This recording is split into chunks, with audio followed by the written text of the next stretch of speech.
আগামী 18ই ডিসেম্বর এই শাহবাগে লক্ষ জনতার সম্মিলনে শহীদ ওসমান হাদির হত্যার বিচার নিশ্চিত করেই এই সরকারকে ক্ষমতায় থাকতে হবে ইনশাআল্লাহ।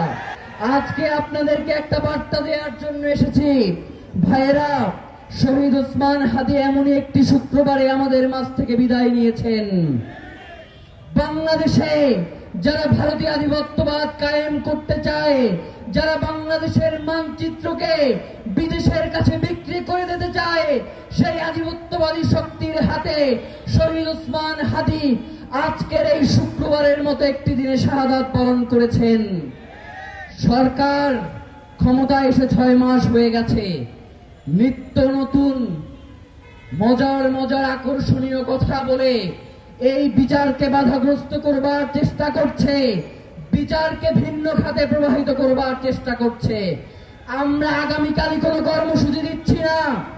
আগামী 18ই ডিসেম্বর এই শাহবাগে লক্ষ জনতার সম্মিলনে শহীদ ওসমান হাদির হত্যার বিচার নিশ্চিত করেই এই সরকারকে ক্ষমতায় থাকতে হবে ইনশাআল্লাহ। এর বাইরে এই সরকারের কোনো পথ নাই।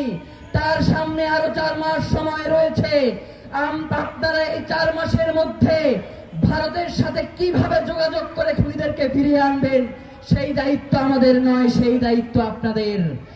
ডিসেম্বরের মধ্যে শহীদ ওসমান হাদির হত্যার বিচার নিশ্চিত না করা হলে ইসলামী শাসনতন্ত্র ছাত্র আন্দোলন সহ বাংলাদেশের আজাদীর প্রত্যেকটি ছাত্র আন্দোলনের সহকর্মীদেরকে নিয়ে আমরা এই শাহবাগে থাকবো ইনশাআল্লাহ।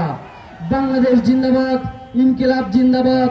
ইসলামী ছাত্র আন্দোলনের 35তম প্রতিষ্ঠা বার্ষিকী সফল হোক। সবাইকে আসসালাম।